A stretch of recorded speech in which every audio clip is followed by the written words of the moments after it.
Let's start. The farmer and the crane. Farmer का मतलब होता है किसान, एंड मीन्स और, क्रेन मीन्स सारस, सारस पक्षी। सारस को इंग्लिश में स्टॉर्क भी कहते हैं। There once was a farmer who was very worried about his crop getting eaten by the birds.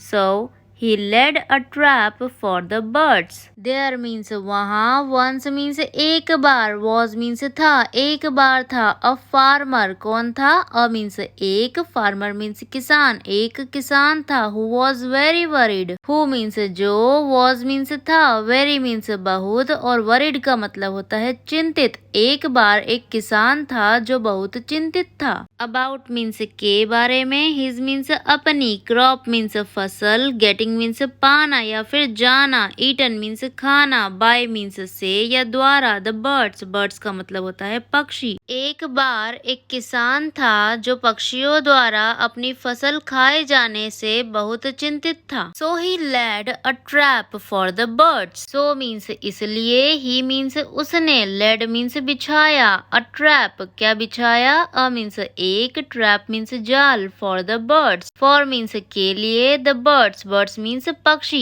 इसलिए उसने पक्षियों के लिए एक जाल बिछाया। नेक्स्ट डे ही managed to catch a flock of the birds. A crane also got trapped in the net. Next means अगले, day means दिन, अगले दिन he managed, he means वह, managed का मतलब होगा कामयाब, to catch, to means को, catch means पकड़ना, a flock of the birds, a means एक, flock means झुंड, of means के, birds means पक्षी, पक्षियों के एक झुंड को। अगले दिन वह पक्षियों के एक झुंड को पकड़ने में कामयाब हुआ। A crane also got trapped. A means एक, crane means सारस, also means भी, got trapped, got trapped का मतलब होगा फंस गई। get का मतलब होता है जाना, got means गया, trapped, trap का मतलब होता है फंसना, फंस गया या फंस गई। in the net, in means में, net means जाल, एक सारस भी जाल में फंस गई। the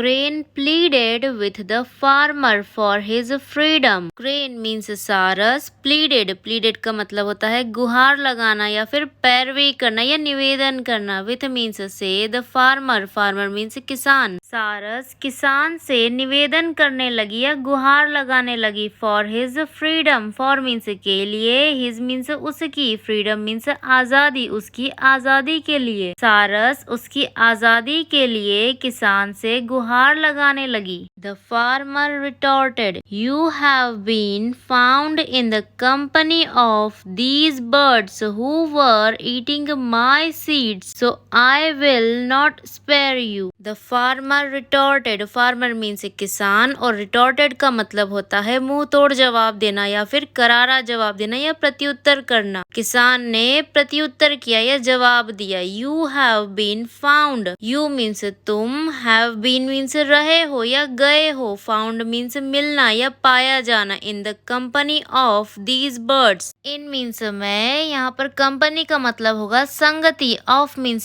की, दीज मीन्स यह या इन, बर्ड्स मीन्स पक्षी। किसान ने उत्तर दिया, तुम इन पक्षियों की संगति में पाए गए हो। Who were eating my seeds, who means जो, वर मीन्स थे, ईटिंग मीन्स खाना, खा रहे थे। माई सीड्स, माई मीन्स मेरे, सीड्स मीन्स बीज, जो मेरे बीज खा रहे थे। So I will not spare you, so means इसलिए, आई मीन्स मैं, विल मीन्स गा, नॉट मीन्स नहीं, स्पेयर मीन्स बख्शना, यू मीन्स तुम्हें, इसलिए मैं तुम्हें नहीं बख्शूंगा। Moral of the story, bad company is harmful, bad means बुरी, कंपनी मीन्स संगति, इज मीन्स है या होती है, हार्मफुल, हार्मफुल का मतलब होगा नुकसानदायक या हानिकारक। बुरी संगति हानिकारक होती है या नुकसानदायक होती है। सो फ्रेंड्स, अगर आपको मेरा वीडियो पसंद आया हो तो वीडियो को लाइक कीजिए और भी ऐसे वीडियोस देखने के लिए चैनल को सब्सक्राइब कीजिए। Thank you.